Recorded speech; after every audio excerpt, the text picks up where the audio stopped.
and welcome back to Fraud in America. Today, I have with me David Kovel and Poppy Alexander, who are going to talk to us about a brand new antitrust whistleblower program. David is the co-managing partner at the firm Kirby McInerney in their New York office. He is the former commodities trader and has extensive experience representing plaintiffs in whistleblower, antitrust, commodities, and securities matters. More kind of recently in 2021, that is a long time ago now, I feel like, he obtained the largest publicly announced single whistleblower award arising from the Dodd-Frank and IRS whistleblower programs on behalf of a Deutsche Bank whistleblower. Poppy Alexander is a partner at Whistleblower Partners. She represents whistleblowers in a variety of industries and under all whistleblower programs, including the False Claims Act and whistleblower programs administered by the Department of Treasury, SEC, CFTC, IRS, Department of Transportation. She specializes in matters concerning cutting-edge financial frauds, including money laundering, Bank Secrecy Act, cryptocurrency, and Foreign Corrupt Practices Act matters. So thank you both for being here today. We really appreciate it. Thanks, Jackie. Well, I'm excited to talk about this new program, which for the first time provides individuals with the opportunity to qualify to report evidence of antitrust crimes directly to the Department of Justice's Antitrust Division, and then they can qualify for monetary awards of up to 30% of any criminal fines recovered. And I'm going to turn it over to you, Poppy, first. I aced antitrust in law school, but time passes. Can you walk us through the laws that are involved here and the kinds of violations we should be looking out for? Sure.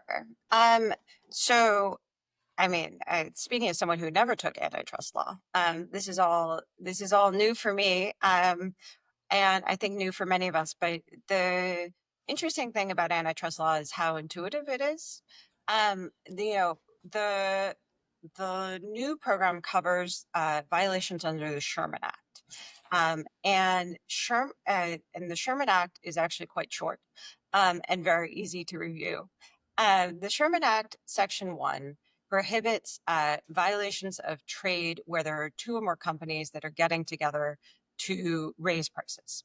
And that looks like companies that are rigging their bids, so bidding for the same contract, but agreeing on set prices that they will each bid, which means that they can divvy up the territory and each mutually gain, but then charge the customer more. Or looks like price fixing, where companies in the same industry are setting prices. And the Justice Department is really clear that just because companies are all charging approximately the same price doesn't mean that that's a Sherman Act violation. But if they're all charging the same price, if they're all denying discounts to customers in the same manner, and they're doing so knowingly and in coordination with each other, that then becomes a problem. Sherman Act Section 2 violates monopolization, so the vertical integration, or the companies that are monopolizing a market. I think what will be really interesting to see is whether this law is used to enforce Sherman Act 2, because if you look at all the writings around it, they're very focused on Section 1 violations. It specifically calls out price fixing and bid rigging. So I think for now, we're assuming that's going to be DOJ's focus, but we'll see. And this came about through a memorandum of understanding with the U.S. Postal Service. David or Poppy, what does the Postal Service have to do with this? I guess I'll start. Backing up for a second, I think there have been previous attempts to encourage people to come forward and entities to come forward to reveal, to incentivize them to reveal illegal conduct, antitrust violations.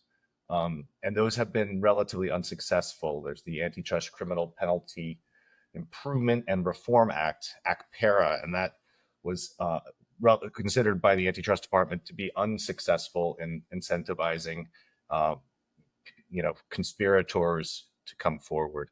And so they've been looking for a way to replicate the other successful whistleblower programs that have been around. And the way they figured out how to do this was through the postal code, which has one provision, 39 USC section 404 A7, which allows the postal service to offer and pay rewards for information and services in connection with the violation of postal laws. And it goes on from there, and it can pay up to 1/2 of all the penalties and forfeitures associated with those violations. So the Antitrust Department, the U.S. Antitrust Division, decided to bootstrap that one provision into this memorandum of understanding, through which, if there's a violation of the postal code and the antitrust laws, and there's an open question of how concentric those circles are, but they have to both be in play, then there can be an award, and the award is mechanized through this 50% award provision in the postal code, but it's there's an example given in the memorandum of understanding through some relatively simple math.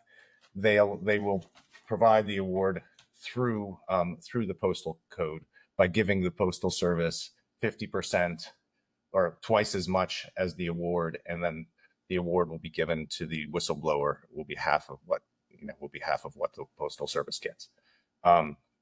So that's why the postal service is involved in this. And there's a provision. It's actually pretty interesting. If you look at the memorandum of understanding on page 8, there has to be, it says, a violation of the postal code. They have to conclude that the postal service has suffered an identifiable harm. So not only does there have to be a violation of the antitrust laws, however, it says the harm need not be material or otherwise pose any substantial detriment to the postal service. So right. I think they're really just trying to get to antitrust laws, and they're trying to use the postal code violations as the mechanism. Poppy, do you want to jump in on that? Yeah, I do. I think it's really interesting that they found this effectively unused provision in the postal code, allowing for the payment of rewards to be able to hook in, as David said, they've been trying to create an antitrust whistleblower reward program for a long time, and they found a mechanism of doing so from this, underutilized provision.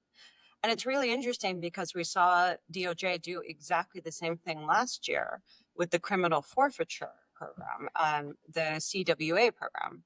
And I know it raises a lot of questions of what other unused statutory provisions are out there. And I have actually done a search through the code for the language that's in the postal code. It doesn't seem to be anywhere else, that exact language, but I really do wonder whether there is sort of this opportunity for agencies that are interested in creating whistleblower reward programs to do so without, the let's say the time and pain of going through Congress, and particularly this Congress.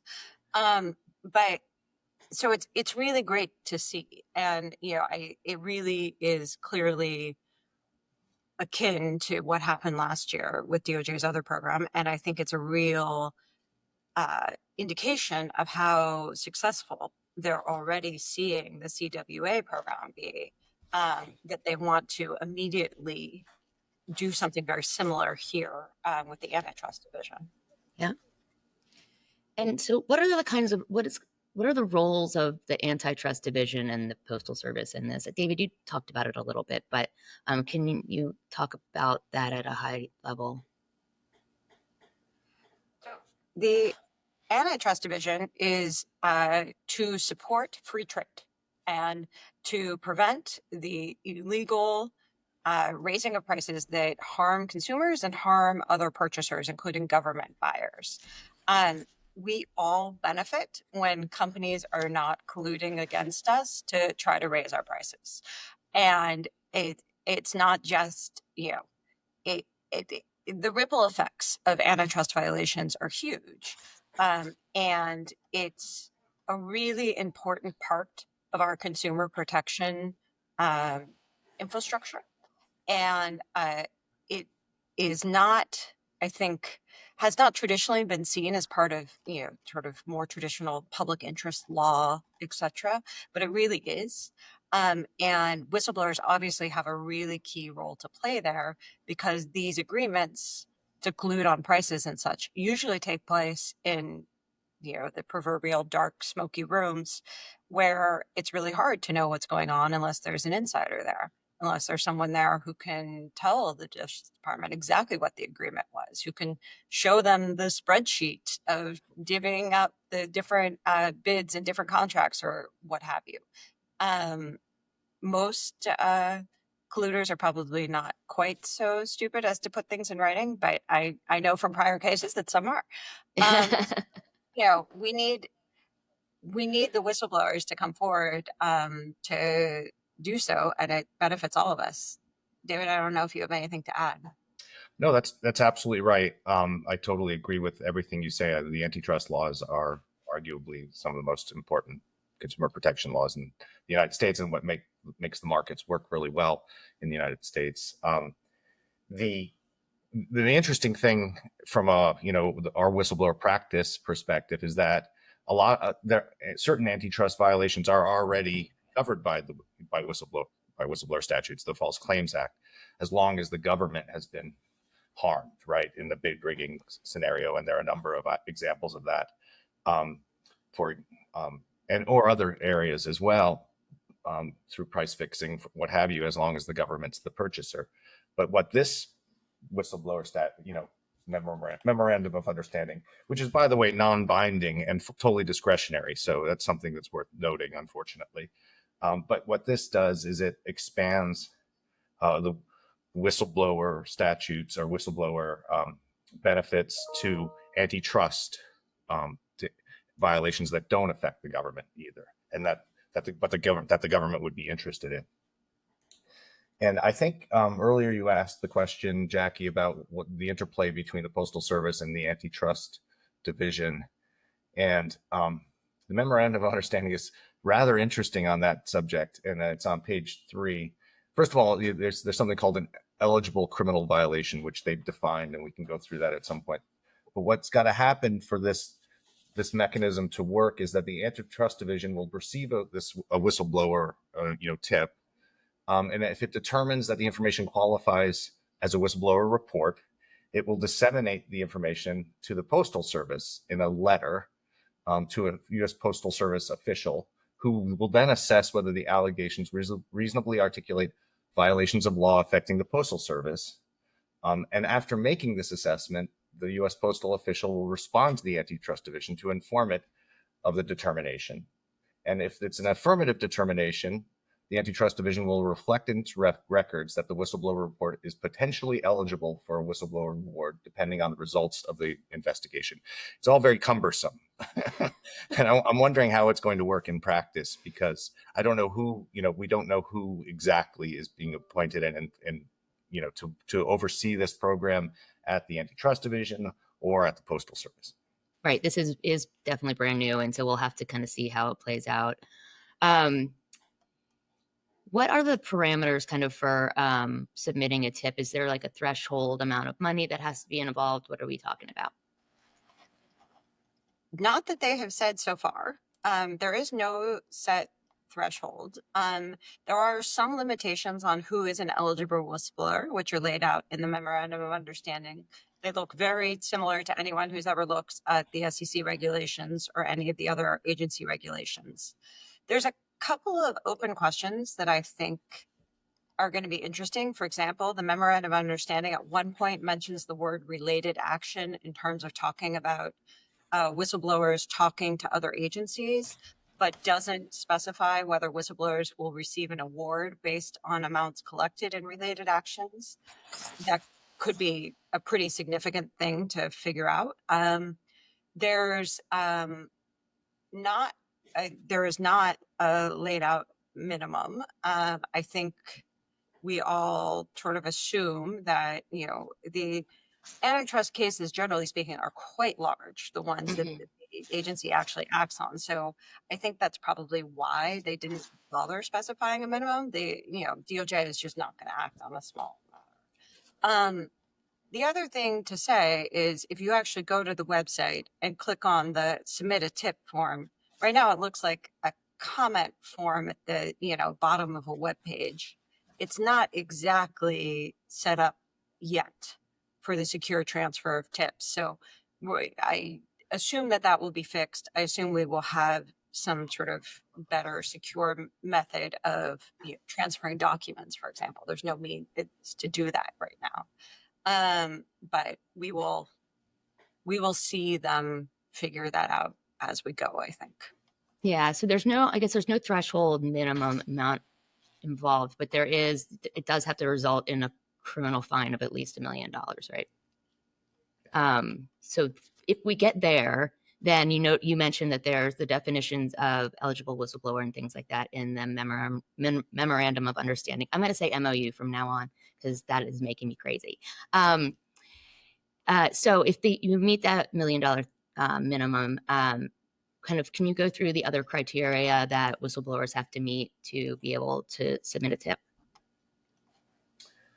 Well, I'll start, and as Poppy said, this does look a lot like the Dodd-Frank whistleblowers provisions. What I really like about this is that it's not as opposed to the False Claims Act. It does say that a whistleblower original information that a whistleblower provides can be from independent knowledge or independent analysis, and the independent analysis is pretty interesting, especially in the antitrust area where there's statistics play a really big role in determining, you know, sometimes liability. So I think that's really great that they're copying the SEC and CFTC whistleblower programs. I would also note that the information has to be provided after this MOU has been ratified. In other words, retroactivity is not really applicable here. It's going forward. I mean, I think it could be for conduct that goes back in time, and the statute of limitations goes back about 5 years, I think, for the postal service, and then so it could be for historical conduct, but if you've gone to the DOJ already, it won't be that helpful for you. And then, you know, the typical types of exclusions are for members of the DOJ, for example, or if you were attorney-client privileged information that you're using. It was in the course of an investigation into whether there were antitrust violations. That's whether you're in compliance, and there are the typical other ways of getting around that. If you were in compliance, if you reported internally and then waited a certain amount of time, and then you can go to the antitrust division to report a violation if you haven't been listened to by internal forces in your company. So, and then we've talked about this also. If the violations that you have to report have to be considered, they have to be criminal according to the memorandum of understanding, the MOU. But one of the things they really emphasized are not just violations of sections 1, 2, and 3 of the Sherman Act, which Poppy has gone through, but also they're concerned about concealment of violations. Right. So to the extent there are obligations by a company to come forward in the context, say, of a merger, and there's been a concealment of relevant information and deception to the antitrust division. That is something that I think the DOJ is very interested in, and this was in section on page 7 of the MOU, in section 4, Romanet 2, A2, which says federal criminal violations committed to effectuate, facilitate, or conceal violations of the Sherman Act, and it goes on from there. So that's something that I thought was pretty interesting. Poppy, you want to jump in? Did I cover most of it? Um, the only thing I'll say that I think is really important and is new for those of us who don't practice in antitrust is for the criminal division to act, it has to be a quote per se violation. That's sort of the definition, which means that certain things are considered per se violations. Price fixing, there's considered to be absolutely no justification that you can come up with for fixing prices. So that is considered to be a per se violation. And I really recommend looking at the Antitrust Division has a manual. They are in the process of revising it. We are sort of assuming that the revisions won't, dramatically change the law in any way. But if you can find an archived version online, and it is really helpful because it does walk through some of the indications of per se violations. And that is going to be what we're looking for, because that is going to be what DOJ is going to act on. Yeah, that's a great point, actually, and a good, from a practical perspective, all of these violations, section 1, 2, and 3, are considered felonies or can be considered felonies. But in practice, the Antitrust Division historically has only criminally gone after companies and people who engaged really in conspiracies, bid rigging, per se violations, as Poppy said, which is really mostly just section 1, or conspiracies to monopolize on section 2. So if you find there may be times when there are very clear anti-competitive behavior. Think of some of the cases against Google, for example, now. But those are being brought by the Antitrust Division in a civil capacity, not in a criminal. So whistleblowers, if they're reporting this, might be out of luck unless there was some sort of criminal fine. Yeah, sorry, I was just say that kind of brings me to my next question was there's criteria laid out also for how to determine the amount of the award. Obviously, there has to be a criminal fine in order for there to be an award. But can you talk through some of the kinds of criteria that they're looking for to determine the amount of the award? Unfortunately, we don't have a lot of guidance right now on what that criteria is. The program provides for an award up to 30% of the amount recovered. And as we discussed earlier, it's not clear how they're determining the amount recovered, because it's not clear if related actions or how that will be defined are going to be included. But it provides for up to 30% with a presumption that the whistleblower will receive at least 15%. But again, it's not clear whether that presumption, how strong a presumption that is, and what the criteria will be to determine where in that range people fall. Obviously, different programs have very different ways of approaching this issue. The SEC tends to give towards the top end of the range.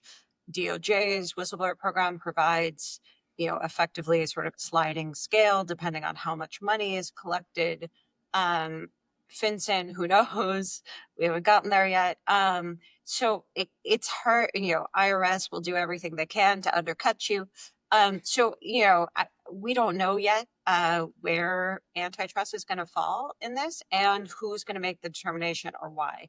I expect that we will have more guidance at some point, whether from public statements from the agency or what, because they really have made it very, very clear that they are huge supporters of this program. They want this program. They want it to work.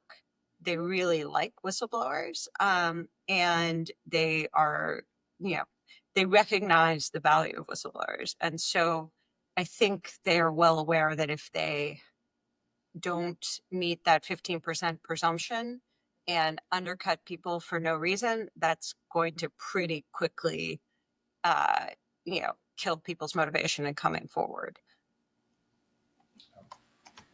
Yep, I agree with that, Poppy. So the MOU does have a list of criteria that it will use for determining the amount of an award. And I think the flip side of the related action point you made, Poppy, is is that if there is an award from another agency that that the whistleblower is entitled to, that will probably count against how much of an award you would get from this program. But there's also sort of the regular types of criteria that we see elsewhere. Whether the information was really related to the criminal, how related it was to the criminal prosecution, and whether it was reliable and complete, and whether it conserved government resources. There are 10 criteria that are listed, and we'll see how they are in practice, how they are implemented if this is a successful program, I suppose. Yeah. So you mentioned, David, earlier how logistically onerous it seems, the process internally. Do we have any idea how the payouts will work logistically? It's not perfectly clear. I mean, there's a section called funding, and it says this MOU is, as page 9, is not an obligation or commitment of funds, nor a basis for the transfer of funds. So, but I think the way it's going to work is along the lines of, say, a False Claims Act payout, where it comes from the fine itself, as opposed to in the context of the SEC or CFTC programs, which have funds set aside that pay out.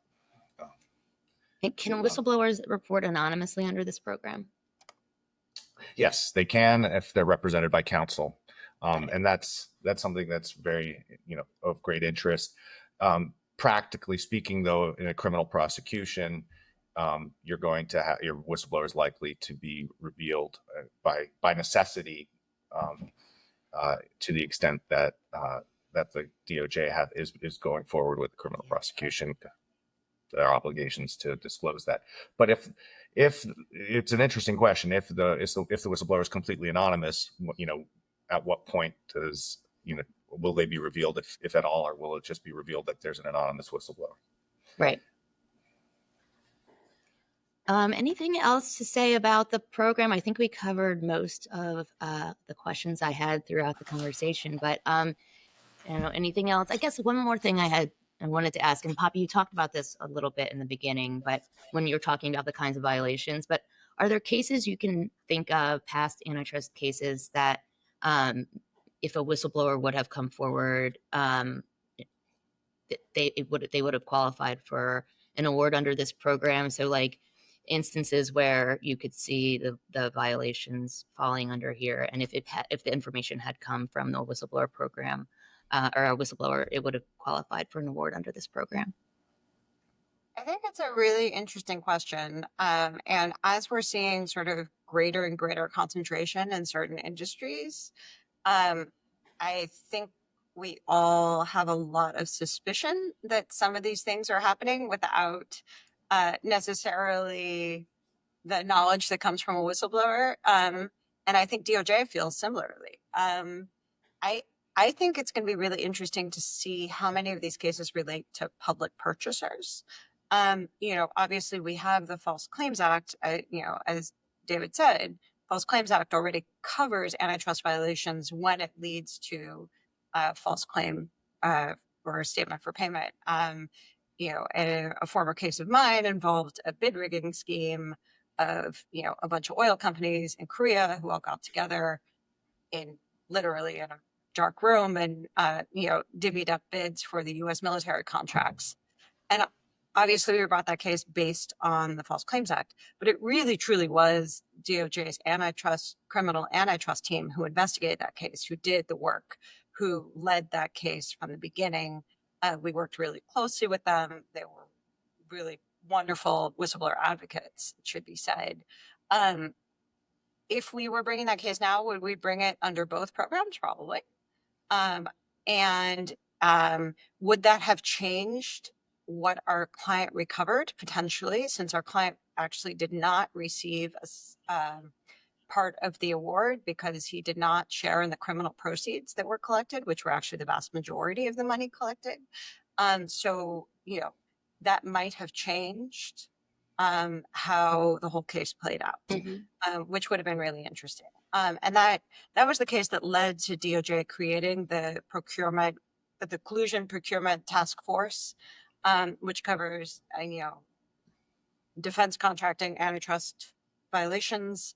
That then led to the healthcare version of the sort of hotline for antitrust and healthcare, which, again, now led to this. So we're seeing DOJ expand their focus and find all the ways they possibly can to encourage whistleblowers to come forward. Yeah, I'd echo that. I mean, there are a number of cases in the, for example, in the financial area, financial frauds that do involve collusion. There was a large foreign exchange scandal where certain banks paid enormous fines, and that was brought by the DOJ Antitrust Division and also the CFTC. So there could be some overlap with some of the other programs in this area, certainly in the financial area. And then in terms of other kinds of price fixing, there could be overlap with the False Claims Act, but there might not. These could be, the kind of antitrust violations, these conspiracies that just affect consumers in the markets and not so much the government. Yep. And it should be, as David said on that foreign exchange case, the banks paid huge fines. And it's worth talking for a second about what fines look like in this space. And DOJ has published a list of all their fines, which you can find online. The Sherman Act provides that each person found, or each company, it should be said, found guilty of a violation is eligible for a $100 million fine, or twice as much as they've gained, illegally gained, or twice as much as the loss that they've covered, whichever one is greater. So this is a huge hammer. I mean, this is a hammer on the same scale as the False Claims Act with treble damages, and is one that DOJ has not shied away from using. Some of those bank fines are, close to $1 billion issued against each bank. So it's a massive potential deterrent effect on these parties, and yet they still engage in this kind of behavior. And hopefully with whistleblowers coming forward, that will become a little less common. Absolutely. Well, thank you both for being with me today. I really appreciate it. And thank you for joining and tuning in to Fraud in America. We'll see you next time. Our annual sponsor is Getnick Law, a boutique Manhattan law firm dedicated to fighting fraud and promoting business integrity. Learn more about the firm at www.getnicklaw.com. If you believe you've witnessed fraud against the government or on the financial markets, or want to learn more about the laws that exist to fight fraud, visit taf.org, where you can find a directory of whistleblower attorneys who work across the country. On our website, you can find information about the nation's whistleblower laws and programs, and a way to donate to our organization as we continue to fight attacks on whistleblowers and these laws. Fraud in America is presented by the Anti-Fraud Coalition. Jacqueline DeMar is our host. James King is our executive producer. The website for Fraud in America was designed by Wide Eye Creative. Our artwork is by PPA Agency. And our theme song is by Spatial Relations.